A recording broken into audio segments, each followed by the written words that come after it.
नमस्कार। Breaking news में बड़ी खबर आपको बता दें कि मुजफ्फरपुर से एक ऐसा मामला सामने आया है जिस पर अब राजनीति शुरू हो गई है।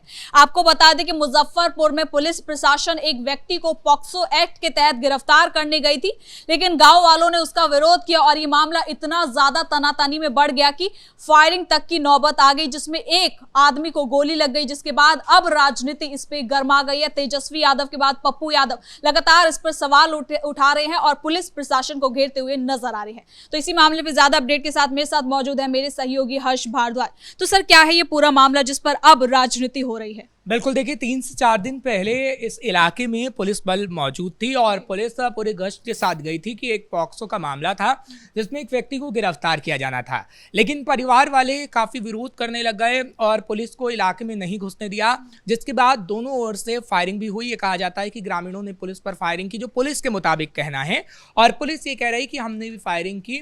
और उसी में जो ग्रामीण एक तरफ कह रहे हैं कि ये जो पुलिस की तरफ फायरिंग हुई, कई राउंड फायरिंग हुई, तो उसमें एक जगतवीर नाम के एक व्यक्ति की हत्या हो गई और उसे गोली लग गई है।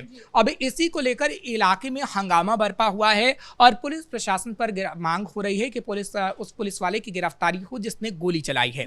लेकिन पुलिस ये कह रही है कि हमने बाकायदा लोगों को समझाया था, लाउडस्पीकर से अपील भी की थी कि वो व्यक्ति जिसको गिरफ्तार किया जाना है उसके खिलाफ हमारे पास वारंट है, लेकिन गाँव वाले नहीं माने और गाँव वालों ने जहाँ पत्थरबाजी की नौबत भी उत्पन्न कर दी, यानी पुलिस वालों पर पत्थरबाजी हुई, तो पुलिस ने आत्मरक्षा के तौर पर ये गोलियां चलाई हैं और हवा में ये राउंड फायरिंग की है, कई राउंड की, और उसके बाद ही जगतवीर को गोली लगी है। लेकिन इस मामले पर पूरी तरीके से सियासत हो रही है।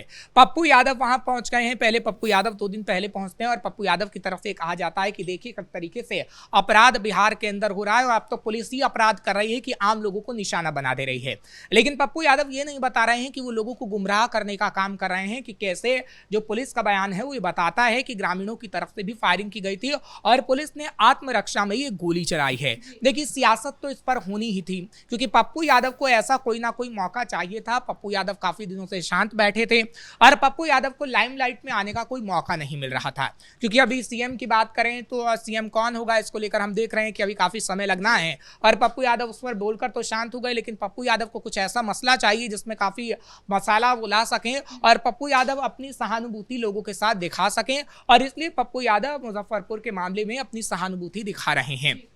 हालांकि इलाके के लोगों की बात करें तो इलाके के लोगों का अपना अलग अलग मत है।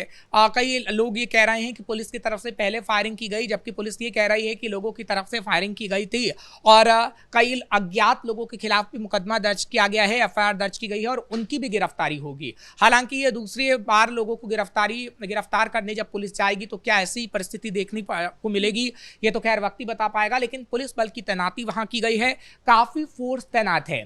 और तो और पप्पू यादव ये कह रहे हैं कि हमें इलाके में जाने नहीं दिया गया, लेकिन जब इलाके में आपको जाने नहीं दिया गया तो आपने परिजनों से मुलाकात कैसे की, ये भी सवाल उठता है कि जब आप ये बार बार आप आरोप लगा रहे हैं कि इलाके में हमें जाने नहीं दिया जा रहा है विपक्ष के नेताओं को, क्योंकि देखिए सवाल बड़ा है, आप गुमराह करना चाहते हैं, आप सत्ता पक्ष पर सवाल उठा तो रहे हैं, लेकिन जो तस्वीरें सामने आ रही हैं वो इस बात को झुठला रही हैं कि आप सच बात कह रहे हैं। क्योंकि आप देखिए तेजस्वी यादव भी वहां पर पहुंच रहे हैं और तेजस्वी यादव को भी जाने से किसी ने नहीं रोका है, क्योंकि अगर तेजस्वी यादव वहां पर पहुंचेंगे, नेता प्रतिपक्ष हैं, उनसे मुलाकात होगी और हम देखेंगे कि तेजस्वी यादव का भी बयान पप्पू यादव की तरह ही आ सकता है और वो भी लोगों को गुमराह कर सकते हैं। सर, जैसा कि पप्पू यादव सवाल उठा रहे हैं, प्रशासन को घेरने की कोशिश कर रहे हैं, लेकिन ये मुद्दा काफी संवेदनशील है, तो ऐसे में झूठा प्रोपेगेंडा क्यों फैला रहे हैं? ये तो लोगों में और भी गलत विश्वास पैदा कर देगा। बिल्कुल, देखिए आपराधिक मुद्दों की अगर बात करें तो आपराधिक मुद्दों को लेकर सरकार सजग है और कैसे अपराधियों पर सख्ती बरत रही है और पुलिस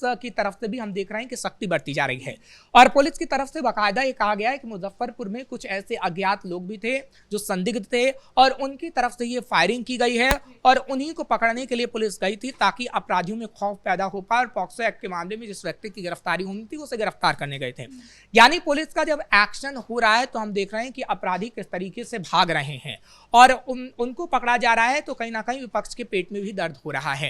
क्योंकि अगर तेजस्वी यादव की बात करें तो तेजस्वी यादव अपराधियों के मुद्दे पर हमेशा से घिरते रहे। लालू प्रसाद यादव की सरकार में शहाबुद्दीन का आतंक किस तरीके से था, तमाम जो माफिया थे वो किस तरीके से पैर पसारते थे, उसका जवाब दरअसल तेजस्वी यादव आज तक नहीं दे पाते हैं। इसलिए ऐसे मुद्दे पर तेजस्वी यादव राजनीति करना नहीं भूलते हैं। हाँ, ठीक बात है कि बिहार अपराध मुक्त नहीं हुआ है, लेकिन बिहार के अंदर एनकाउंटर भी हो रहा है और बिहार के अंदर अपराधियों में खौफ भी पैदा हो रहा है, अपराधियों को पकड़ा जा रहा है।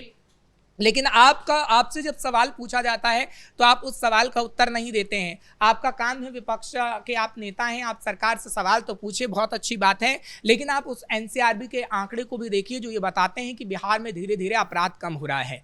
हम ये नहीं कह रहे हैं कि अपराध पूरी तरीके से खत्म हो गया, और जब अपराध होता है तो हम भी सवाल पूछते हैं। हमारे कैपिटल टीवी बिहार पर आप जाएंगे तो कितनी स्टोरी हैं हमने दिखाई हैं कि किस तरीके से बिहार में अपराध बढ़ा है। आज भी हमने दिखाया है कि किस तरीके से जो पूर्व मंत्री थे बीजेपी के, उनके करीबी की हत्या कर दी गई, दिन दहाड़े 20 लाख की लूट हो जाती है। ऐसे कई जगह पर वारदातें हुई हैं, उसे झुटलाया नहीं जा सकता है। लेकिन हाँ, वो वारदातें अपनी जगह है, लेकिन आप अगर ऐसी चीजों को लेकर प्रोपेगेंडा फैलाएंगे तो लोगों में एक गलत मैसेज जाएगा। क्योंकि देखिए, आंकड़ों पर कहीं ना कहीं आपको विश्वास करना होगा, क्योंकि एनसीआरबी के आंकड़ों की अगर बात करें तो वो डेटा अलग है, बिहार राज्य पुलिस की अगर बात करें तो वो डेटा अलग है। और बिहार राज्य पुलिस यानी डीजीपी विनय कुमार की तरफ से जो आंकड़ा दिया गया था उसमें यही बताया गया था कि कैसे बिहार में आपराधिक मामले कम हो रहे हैं। और तो और एनसीआरबी का आंकड़ा भी ये बताता है कि आपराधिक मामले कम हो रहे हैं। हाँ, अपहरण की जो वारदातें पहले पूरी होती थी अब वो पूरी तरीके से शून्य हो गई हैं, लेकिन हत्या के मामले अभी भी हैं, लेकिन पूरी तरीके से खत्म नहीं हुए, कम हुए हैं। और ये दर्शाता है कि आप ओझी राजनीति मत करिए। अगर आपको सवाल पूछने हैं तो आप सवाल पूछिए, आपका काम है सवाल पूछना, लेकिन अगर आप प्रोपेगेंडा फैलाएंगे तो कहीं ना कहीं जनता भी आपको समझेगी कि आप सिर्फ और सिर्फ प्रोपेगेंडा फैलाने का काम कर रहे हैं। सर, सवाल उठाना अच्छी बात है, विपक्ष में है, सवाल उठाए, लेकिन सर एक सवाल ये भी होता है कि अभी हमने कुछ दिन पहले देखा था कि मोतिहारी में एक एनकाउंटर एक्शन हुआ था जहां पर एक एसटीएफ के जवान शहीद हो गए थे। उस पर किसी भी विपक्षी दल का कोई ट्वीट नहीं आया, किसी विपक्षी दल ने आवाज नहीं उठाई कि एसटीएफ के जवान शहीद हो गए हैं। लेकिन जब ऐसे मुठभेड़ में जब पुलिस अपने सेल्फ डिफेंस में कार्रवाई करती है और कोई अगर ऐसी घटना हो जाती है तब विपक्ष सबसे पहले सवाल उठाती है। बिल्कुल, देखिए, विपक्ष इसलिए सवाल उठाती है क्योंकि यहाँ पर जाति की राजनीति वो करना चाहती है। दलितों की बात करें तो दलितों के मुद्दे पर वह कहीं ना कहीं जाति करती है, क्योंकि जिस व्यक्ति की मौत हुई है वो भी बताया जा रहा है कि दलित है। अब इसी मुद्दे को लेकर वो राजनीति कर रही है कि ताकि दलित वोट बैंक को हासिल किया जा सके। और साथ ही साथ आपने ठीक बात कही है कि तेजस्वी यादव उन पर राजनीति नहीं करते जिस पर हम देखते हैं, जो आपने अभी मामला बताया है, क्योंकि वो मामला उनके वोट बैंक से जुड़ा हुआ नहीं है। तेजस्वी यादव उसी पर राजनीति करते हैं जो वोट बैंक से जुड़ा हुआ होता है। और तेजस्वी यादव के लिए सभी को ये पता है कि तेजस्वी यादव किस तरीके से वोट बैंक की राजनीति करते हैं। इससे पहले लालू प्रसाद यादव वोट बैंक की राजनीति करते थे, लेकिन तेजस्वी की वोट बैंक वाली राजनीति अब हर कोई समझने लगा है। इलाके के लोगों की अगर बात करें तो इलाके के लोगों के भी अपने दो मत हैं और उन दो मतों से ये समझ में आता है, बल्कि परिवारजन भी ये कह रहे हैं कि इस पर राजनीति नहीं होनी चाहिए। लेकिन फिर भी पप्पू यादव जा रहे हैं, फिर भी तेजस्वी यादव जा रहे हैं। वो सिर्फ दिखाना चाहते हैं कि कैसे देखिए हम इनके मसीहा बनने की कोशिश कर रहे हैं। जबकि अगर हम बात करें पुलिस प्रशासन की तो पुलिस प्रशासन ने पूरी तरीके से कहा है कि जो भी दोषी होगा उसे बख्शा नहीं जाएगा, लेकिन गलती उन संदिग्ध व्यक्तियों की थी जिन्होंने फायरिंग की है। अब आप सवाल उठाइए कि आखिर कहां से उनके पास असला आ गए, ये भी बड़ा सवाल है। हाँ, पुलिस पर भी सवाल उठते हैं कि क्या पुलिस की तरफ से पहले निगरानी नहीं की गई थी, क्या पुलिस ने इलाके की छानबीन पहले से नहीं की थी, और क्या पुलिस उसके लिए तैयार नहीं थी, क्योंकि पुलिस अगर तैयार होती तो ऐसी स्थिति ना उत्पन्न होती। अब जब फोर्स तैनात की गई है, इस पर राजनीति हो रही है, तो हाँ, आगे आने वाले समय में सच्चाई क्या है तो सबके सामने आ ही जाएगी। लेकिन इतना जरूर है कि जात पात की राजनीति तेजस्वी यादव बखूबी करते हैं, पप्पू यादव बखूबी करते हैं। और अगर पप्पू यादव की तरफ से ऐसी स्थितियां रहती रही तो पप्पू यादव एक बार फिर से गिरफ्तार हो सकते हैं। इससे पहले जब उनकी गिरफ्तारी हुई थी तो वो फूट फूट कर रहे थे, लेकिन अब हम देख रहे हैं कि लोगों को भड़काने का काम किया जा रहा है और एक प्रोपेगेंडा फैलाया जा रहा है। तो क्या पप्पू यादव की आगे आने वाले समय में गिरफ्तारी हो सकती है, तो खैर बड़ा सवाल है। लेकिन बीजेपी के नेता इस मुद्दे पर जरूर ये कह रहे हैं कि पप्पू यादव सिर्फ और सिर्फ भड़काने वाली राजनीति करते हैं। पप्पू यादव प्रोपेगेंडा फैलाते हैं, तेजस्वी यादव प्रोपेगेंडा फैलाते हैं। ऐसे लोग जेल में रहें तो ही ठीक हैं। यानी बीजेपी ये साफ तौर पर ये कह रही है कि पप्पू यादव जैसे पहले जेल में थे तभी ठीक था और अभी भी पप्पू यादव को जेल में ही रहना चाहिए।